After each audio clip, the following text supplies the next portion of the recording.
In a quiet part of the galaxy, far beyond the familiar stars of Earth's night sky, humanity was taking its first steps into the vast unknown. The spaceship EOS*, a sleek vessel designed for deep space exploration, floated silently near an uncharted planet. This world, glowing faintly blue and green in the light of its distant sun, held promise. Scientists believed it was rich in resources that could help solve many of Earth's energy problems. The crew aboard the EOS* was excited, but also nervous. They were pioneers, after all, venturing farther than any human had gone before. Captain Ryan Carter stood on the bridge, staring out at the strange planet through the large viewport. He was a calm man, with sharp eyes and a steady voice that inspired confidence. Beside him was Lieutenant Lisa Harper, his second in command. She was smart and quick-thinking, always ready to offer advice or step in when needed. Together, they led a team of scientists and engineers eager to make history. Among them was Jack Miller, a skilled engineer who loved tinkering with machines. His hands were rarely still, always fixing something or coming up with new ideas. Then there was Mia Bennett, the communications officer, whose job was to listen for signals from space and keep the crew connected to Earth. The mood aboard the ship changed quickly when alarms blared unexpectedly. "Unknown vessels approaching," Maya announced, her voice tight with tension.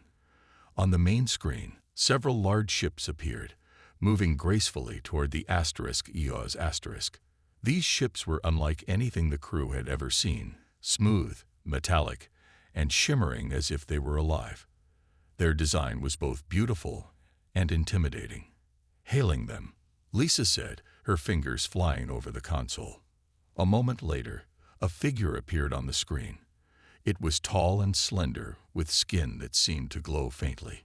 Its eyes were large and piercing, studying the humans with an expression of disdain. This was Calvor, the leader of the aliens who called themselves the Varnuk. His voice, when he spoke, was cold and arrogant. "You are trespassing," he said without greeting. "Leave this system immediately." Ryan stepped forward, trying to remain calm. "We mean no harm," he replied. "We're here to study this planet and learn more about it. We didn't know it belonged to anyone." Calvor sneered. "Belonged? You primitive creatures do not understand ownership. This planet is ours, just as everything else in this sector is ours. Your presence here is an insult." The words stung, but Ryan didn't let it show. "We're peaceful explorers. If you'd like, we can discuss sharing." "Sharing?" Calvor interrupted, laughing mockingly. "Do you think we would share with beings so far beneath us? Look at your pathetic ship, your weak technology. You are children playing with toys, unaware of how insignificant you truly are." Jack clenched his fists where he stood, his face turning red. He hated being talked down to, especially by someone who thought they were better than everyone else. Lisa shot him a warning glance, silently telling him to stay calm. Even Maya looked upset, her usual cheerful demeanor replaced by frustration. Ryan took a deep breath. "We'll leave peacefully, but I hope we can find a way to coexist. There's no need for hostility."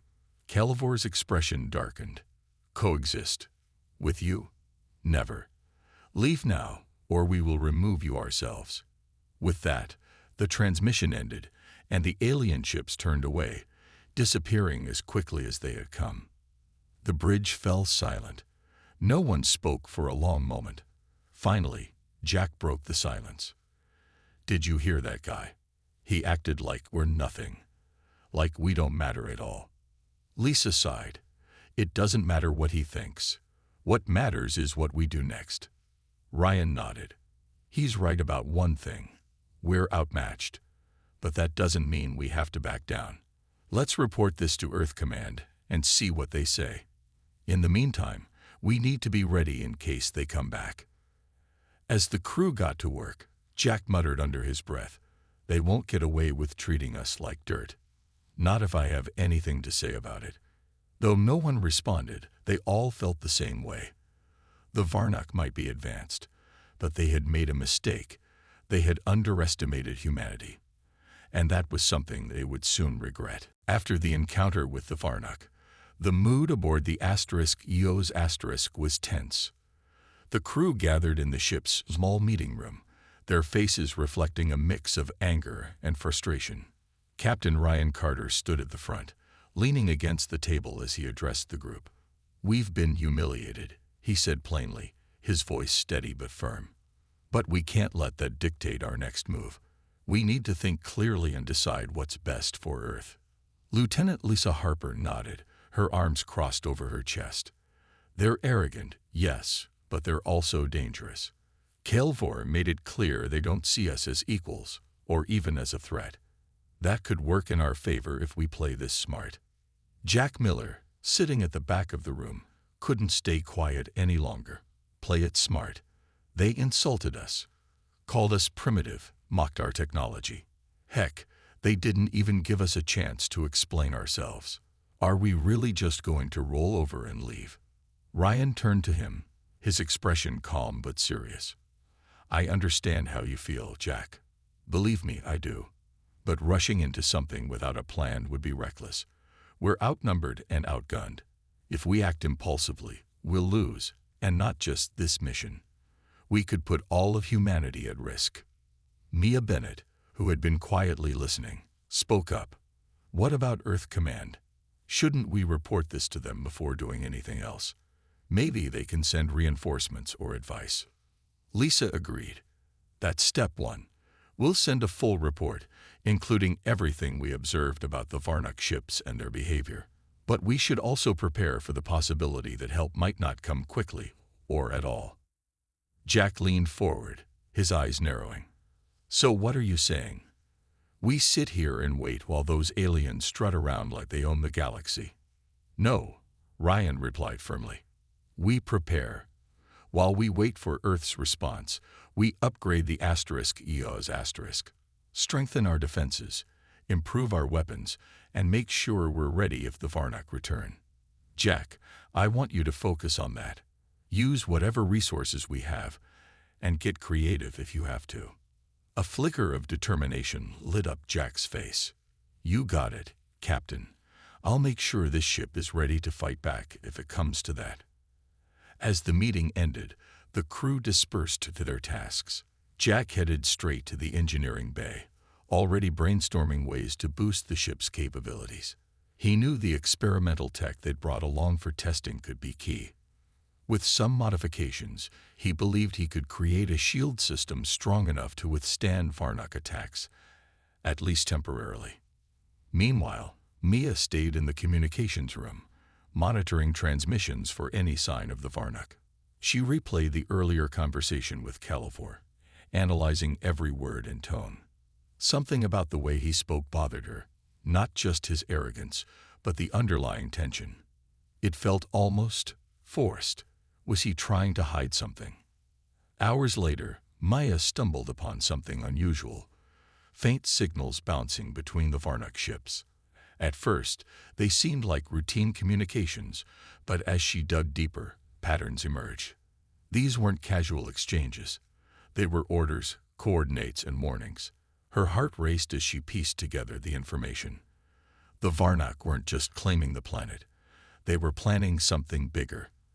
Their movements suggested they intended to expand their control across nearby star systems, potentially targeting Earth itself. Mia rushed to find Ryan and Lisa, bursting into the bridge where they were reviewing updates from Earth Command. "Captain, Lieutenant, you need to hear this," she said breathlessly. She explained her discovery, showing them the decoded messages on her tablet. "If we don't stop them now, they'll keep pushing until they reach us." Ryan frowned, absorbing the implications. "This changes things.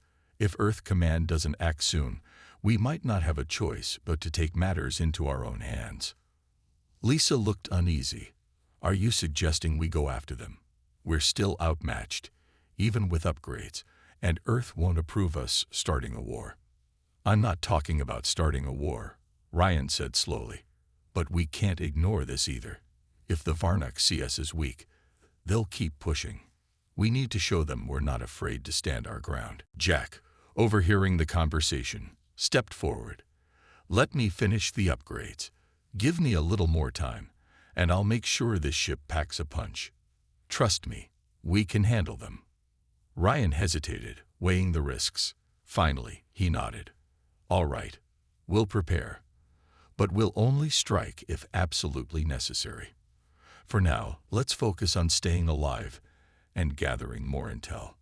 The crew returned to their tasks, each driven by a renewed sense of purpose. Though fear lingered in the corners of their minds, so did resolve.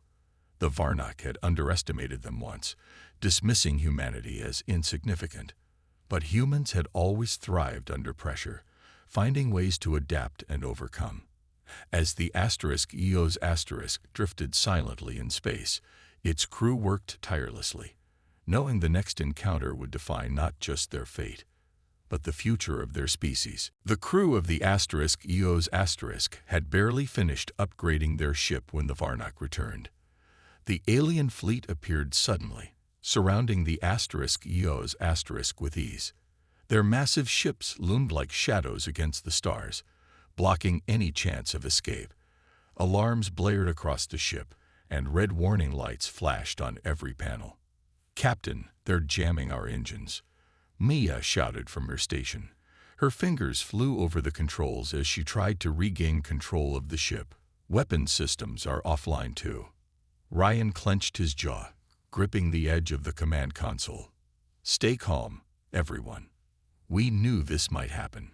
Kelvor's voice crackled through the speakers, dripping with contempt.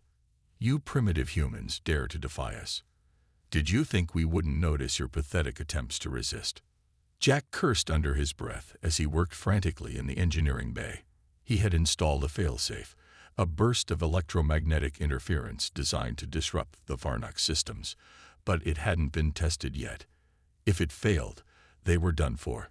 On the bridge, Lisa turned to Ryan. "We can't let him board us, Captain. Not again. He'll take the ship, and probably destroy us after." Ryan nodded grimly. "Mia, patch me through. I'll stall him while Jack works."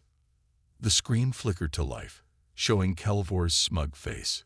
His glowing eyes scanned the human crew with disdain. "Your resistance is futile," he sneered. "Surrender now, or face destruction." Ryan stepped closer to the camera, keeping his tone steady. "You don't understand who you're dealing with. Humanity doesn't back down easily. You've underestimated us once already. Don't make that mistake again." Kelvor laughed, a cold, hollow sound. "Underestimated? Look at yourselves. Your ship is powerless, your weapons useless. You are nothing compared to us."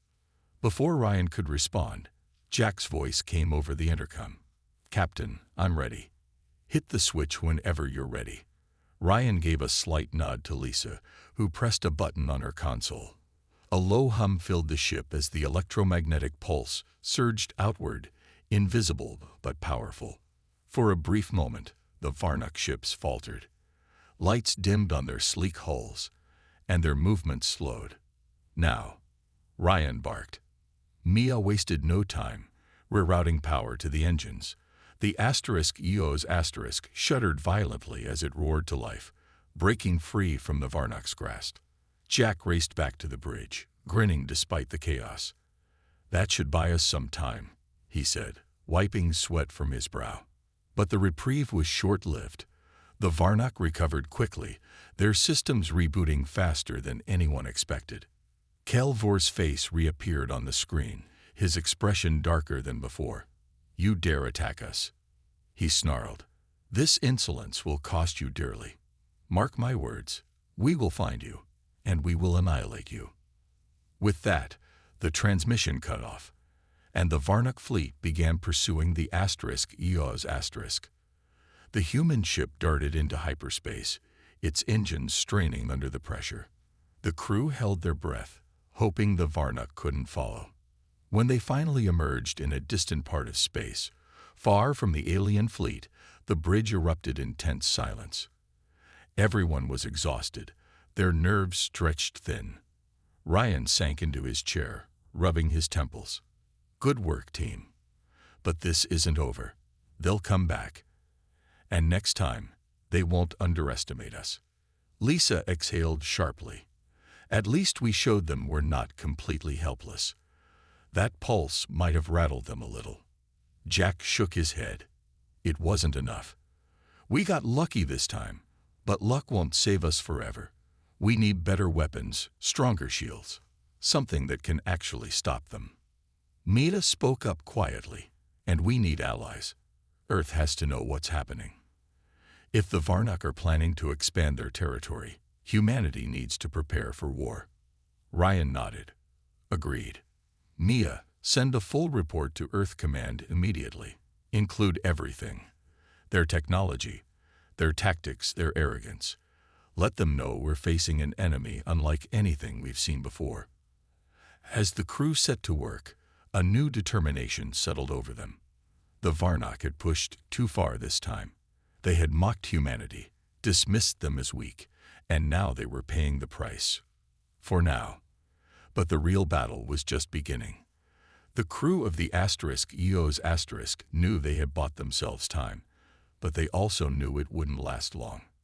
In the quiet moments that followed, Ryan stared out at the endless expanse of stars. He felt a mix of pride and fear, pride in his crew's ingenuity and courage, but fear for what lay ahead. The Varnak were powerful, arrogant, and relentless. Humanity would have to rise to the challenge, or risk being wiped out entirely. For the first time, Ryan allowed himself a small smile. They thought we were insignificant. He murmured to himself, let's show them just how wrong they are. When the EOS finally returned to Earth, the crew was greeted as heroes, but not in the way they had hoped. News of the Varnak's aggression spread quickly, and panic rippled through governments and populations around the globe.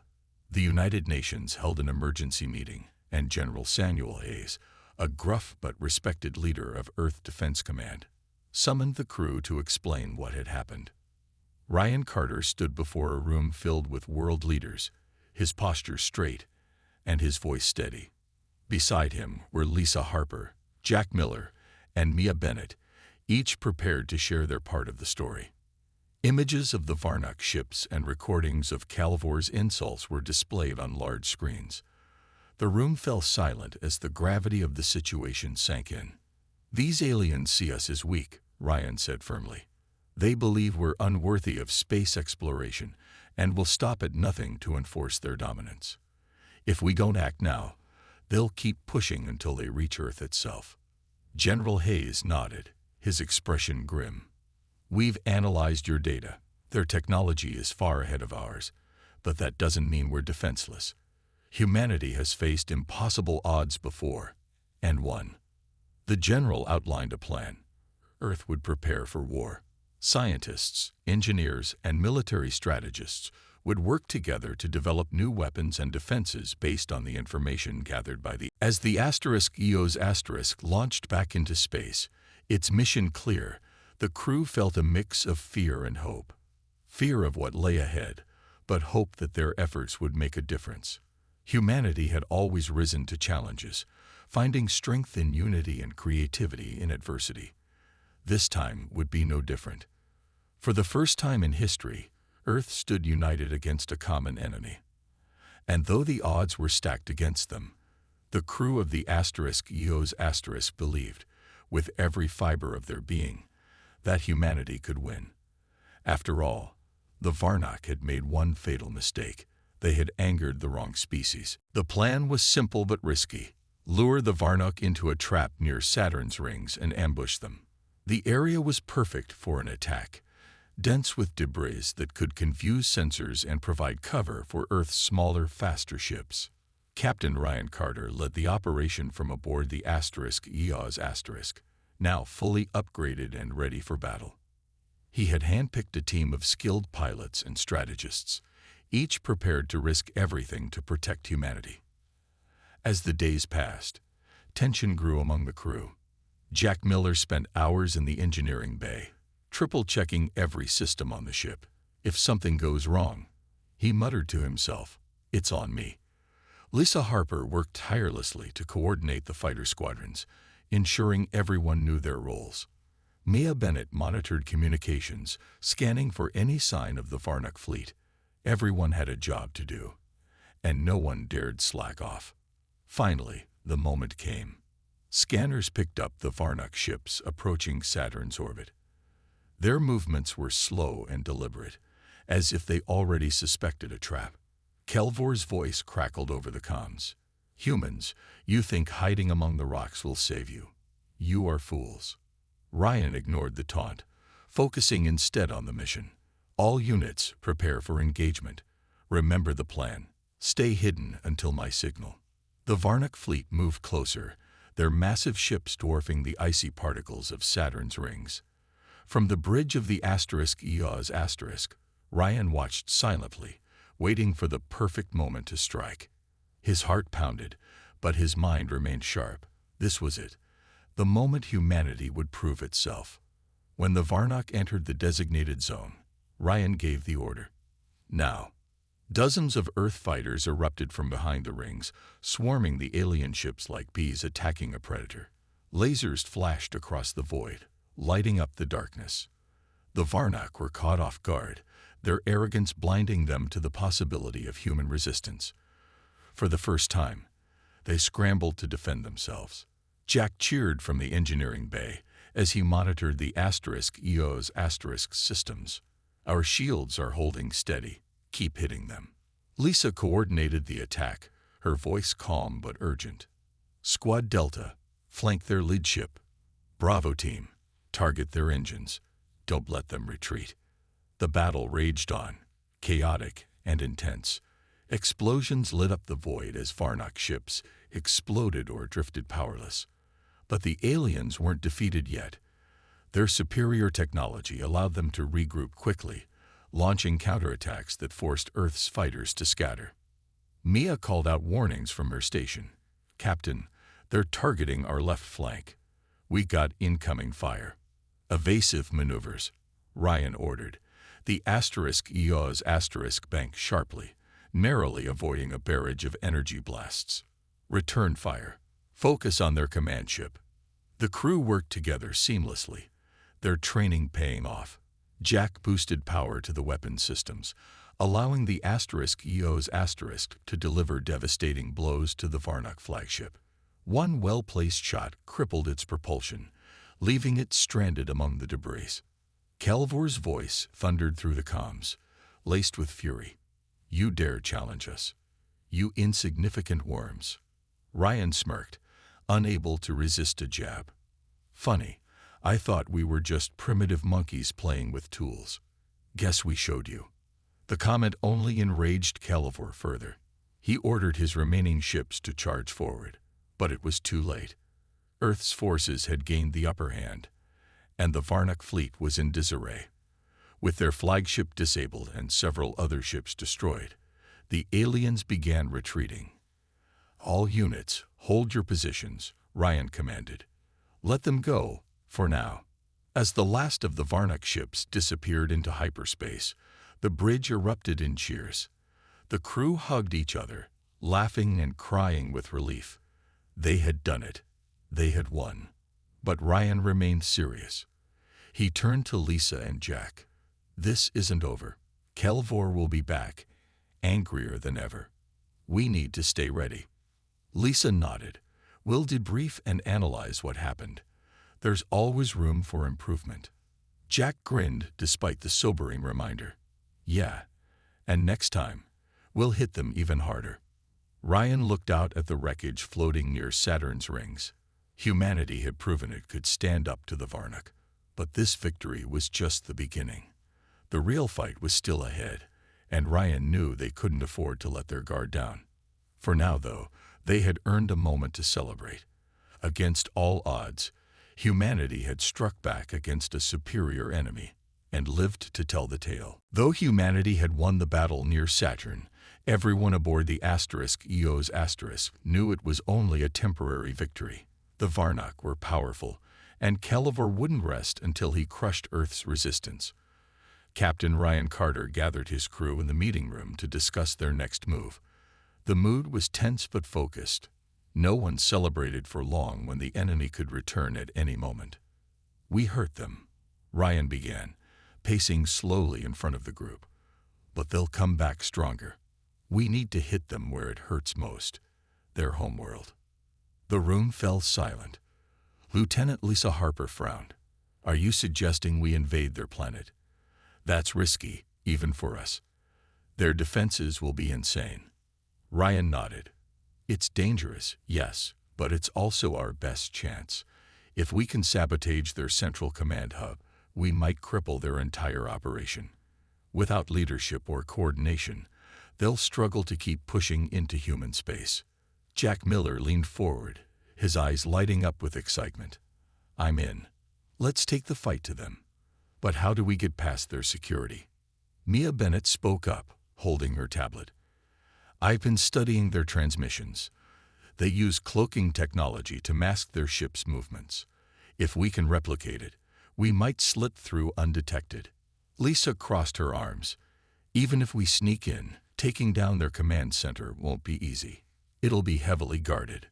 Ryan turned to Jack. Can you modify our stealth systems based on what Mia found? Jack grinned. You bet I can. Give me some time, and I'll make this ship invisible to their sensors. Good, Ryan said. We'll need a small team for the mission. Just enough to avoid detection, but strong enough to handle whatever we find. Volunteers only. Without hesitation, Lisa raised her hand. I'm coming. You'll need someone who can think on their feet. Jack followed suit. Count me in too. Someone's got to keep the tech running. Mia hesitated before speaking. I should go as well. I know their communications better than anyone. I can help decode anything we find. Ryan looked at his crew, pride swelling in his chest. All right then. We leave as soon as Jack finishes the upgrades. This is a one-way mission. We either succeed or we don't come back. Understand? Everyone nodded solemnly. There was no turning back now.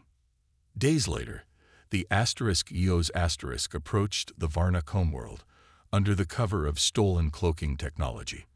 The planet was unlike anything the crew had ever seen.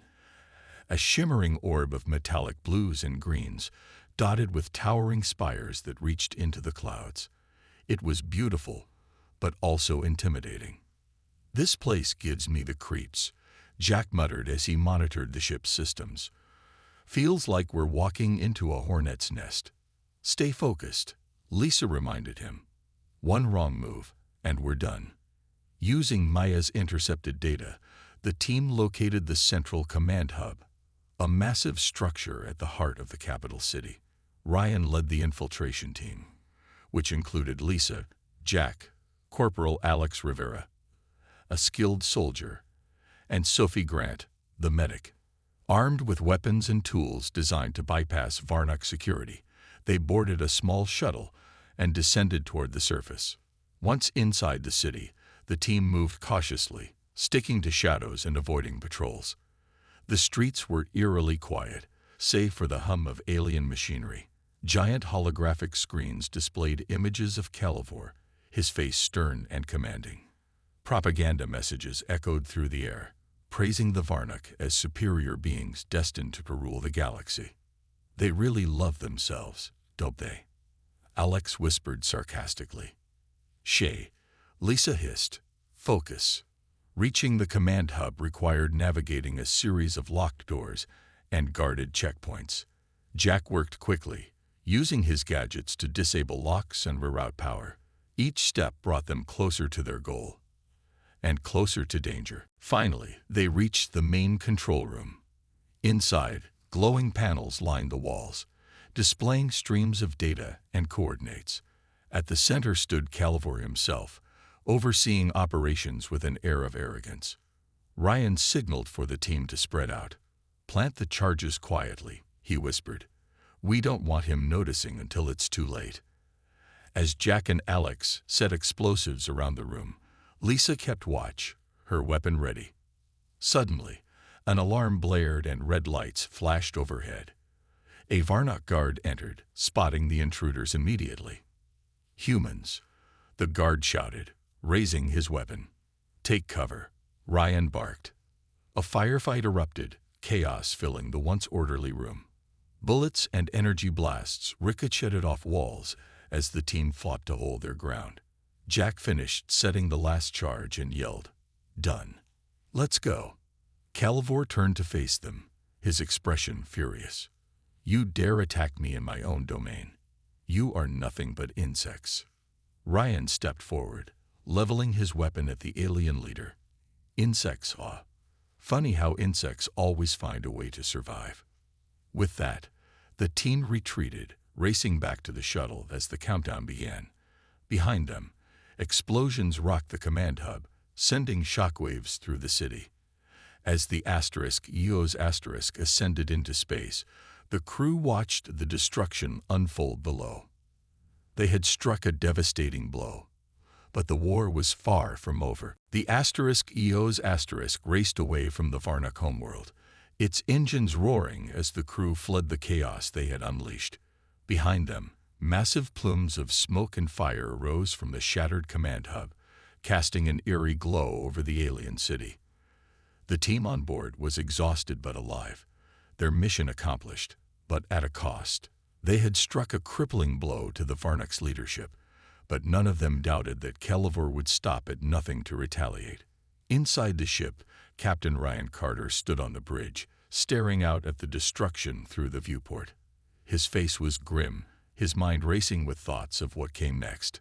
"We've done what we set out to do," he said quietly, breaking the silence. "But this isn't the end. If anything, it's just the beginning." Lisa Harper nodded, her voice steady despite the tension in the air. "Calivor won't take this lying down. He'll come after us. And Earth, with everything he has." Jack Miller, still catching his breath after the harrowing escape, chimed in. "Yeah, but at least we showed him we're not pushovers. That guy thought he could walk all over us, and now he knows better." Mia Bennett, seated at her station, monitored the ship's systems while replaying the events in her mind. "Do you think we really crippled them? I mean, their whole society seemed built around control and domination, without their central hub." "It'll slow them down," Ryan interrupted firmly. "That's all we needed, for now. We bought humanity time to prepare for whatever comes next." Back on Earth, news of the successful sabotage spread quickly. General Samuel Hayes addressed the United Nations, his tone both proud and cautious. "The actions of the EOS crew have dealt a significant blow to our enemies," he announced. "But let me be clear, the Varnock are not defeated. They are wounded and dangerous. Humanity must remain vigilant." Factories continued producing weapons and ships, while scientists worked tirelessly to improve Earth's defenses. Military bases buzzed with activity as pilots trained harder than ever before. The entire planet braced itself for the inevitable counterattack. Meanwhile, aboard the EOS, the crew reflected on their mission. Jack tinkered with the ship's systems in the engineering bay, making adjustments to ensure they were ready for another fight. Sophie Grant tended to minor injuries sustained during the infiltration, her hand steady as she cleaned and bandaged wounds. Alex Rivera cleaned his weapon methodically, his expression unreadable but focused. In the meeting room, Ryan gathered the team to debrief. "We succeeded," he began, "but we also learned something important about the Varnock. Their arrogance isn't just pride, it's desperation. Their empire relies on exploiting others. Without new resources or territory, they'll collapse." Lisa leaned forward, her brow furrowed. "So they're not invincible. They're just bullies trying to stay on top." "Exactly," Ryan said. "And bullies fall when someone stands up to them. That's what we did today." Mia added softly, "But standing up to them isn't enough. We need to finish this. For good." Ryan nodded. "Agreed. When the Varnock regroup, they'll come at us harder than ever. We need to be ready." Days later, the EOS received an unexpected transmission, a distorted message from Calivor himself. His voice was cold and venomous, filled with barely contained rage. "You humans, you vermin, you dare strike at the heart of my empire. You will pay for your insolence. Every human will suffer for what you have done." Ryan clenched his fists but kept his composure. "He's bluffing," he muttered to Lisa. "He's trying to scare us." "He sounds scared," Lisa replied. "Maybe more than he lets on." Jack snorted. "Good. Let him sweat. Next time, we'll make sure he doesn't get away." As the days passed, the crew prepared for the worst. They ran drills, tested new upgrades, and reviewed every detail of their previous encounter with the Varnock. Each member of the team carried a mix of emotions: pride in what they'd achieved, fear of what lay ahead, and determination to see the fight through to the end. One evening, as the ship drifted silently through space, Ryan joined Mia in the communications room. She was staring at the screens, replaying fragments of intercepted signals. "Anything useful?" he asked gently. She shook her head. "Not yet. But I can feel it. They're planning something big, something terrible." Ryan placed a hand on her shoulder. "Whatever it is, we'll face it together. We've already proven we can stand up to them. That's more than anyone expected of us." Mia smiled faintly. "Yeah. And maybe, just maybe, we'll prove it again." Outside the ship, the stars twinkled like distant promises. The universe was vast and unpredictable, but one thing was certain: humanity had found its courage. The Varnock had underestimated them once, and they would do so again, at their own peril. For now, the crew of the *EOS* rested, knowing the battle ahead would test them like never before. But they also knew this: no matter how powerful the enemy, humanity's spirit could not be broken. When the *EOS* finally returned to Earth, the crew was greeted as heroes, but not in the way they had hoped. News of the Varnock's aggression spread quickly, and panic rippled through governments and populations around the globe. The United Nations held an emergency meeting, and General Samuel Hayes, a gruff but respected leader of Earth Defense Command, summoned the crew to explain what had happened. Ryan Carter stood before a room filled with world leaders, his posture straight and his voice steady. Beside him were Lisa Harper, Jack Miller, and Mia Bennett, each prepared to share their part of the story. Images of the Varnock ships and recordings of Calvor's insults were displayed on large screens. The room fell silent as the gravity of the situation sank in. "These aliens see us as weak," Ryan said firmly. "They believe we're unworthy of space exploration and will stop at nothing to enforce their dominance. If we don't act now, they'll keep pushing until they reach Earth itself." General Hayes nodded, his expression grim. "We've analyzed your data. Their technology is far ahead of ours, but that doesn't mean we're defenseless. Humanity has faced impossible odds before, and won." The general outlined a plan. Earth would prepare for war. Scientists, engineers, and military strategists would work together to develop new weapons and defenses based on the information gathered by the crew smiled, exhausted but proud. They had faced unimaginable odds and emerged victorious, not through superior technology or numbers, but through courage, ingenuity, and unity. In the weeks that followed, Earth began rebuilding. The scars of war remained, but so did the lessons learned. Humanity had proven it could stand toe-to-toe with even the most formidable foes. And though the galaxy was vast and full of unknown dangers, one truth was undeniable: humanity's spirit could not be crushed. As the *EOS* drifted silently among the stars, its crew looked toward the future. They had paid the price for underestimating humanity. And now, the universe knew better.